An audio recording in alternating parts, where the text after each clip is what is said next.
Bonjour à toutes, bonjour à tous. Une hausse des défaillances d'entreprises de plus de 35%. Quels sont les leviers d'action pour les CEO et les CFO?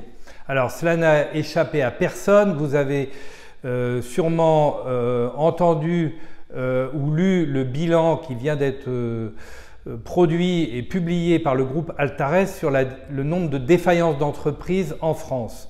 Il est en augmentation sur un an de plus de 35%. Alors dans les défaillances d'entreprises, on compte les RJ, les liquidations judiciaires et également les sauvegardes.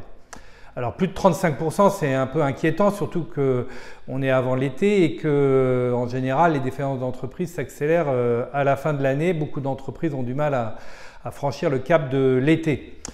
Alors c'est étonnant, mais c'est aussi compréhensible puisque un certain nombre d'entreprises ont bénéficié depuis 3 ans d'aides de PGE et souvent d'ailleurs ces entreprises elles étaient déjà en difficulté avant le Covid et maintenant que le gouvernement retire ces aides, eh bien, les entreprises sont en difficulté. Donc on voit aussi dans le bilan publié par Altares que le nombre de défaillances est supérieur aujourd'hui qu'il était avant le Covid. Voilà, donc retour à une période un peu compliquée pour les entreprises. Et quels sont les leviers d'action? Défaillance d'entreprise, quels sont les leviers d'action ou quels seraient les points de vigilance? Alors évidemment, nos clients, des chefs d'entreprise, de PME, d'ETI, les fonds d'investissement nous en parlent, les directeurs généraux, les directeurs financiers. Et nous, chez Objectif Cash, on leur pose toujours la même question dans ces cas-là. Le nombre de défaillances d'entreprises augmente. Est-ce que c'est un sujet que vous avez évoqué, débattu à l'intérieur de vos CODIR? Ou est-ce que ça a été évoqué, débattu aussi avec les N-1 et les N-2 du CODIR? Alors, deux réponses possibles à cette question. Première réponse, je dirais la mauvaise, des dirigeants qui disent « Ah non, surtout pas, il ne faut pas parler de défaillance d'entreprise à l'intérieur des équipes, ça va faire peur à tout le monde va être en stress. » Mauvaise réponse, les gens ont accès à ces informations indépendamment du canal de l'entreprise. Deuxième réponse possible, oui bien sûr, on en a parlé en CODIR, on en a parlé également avec les équipes en interne.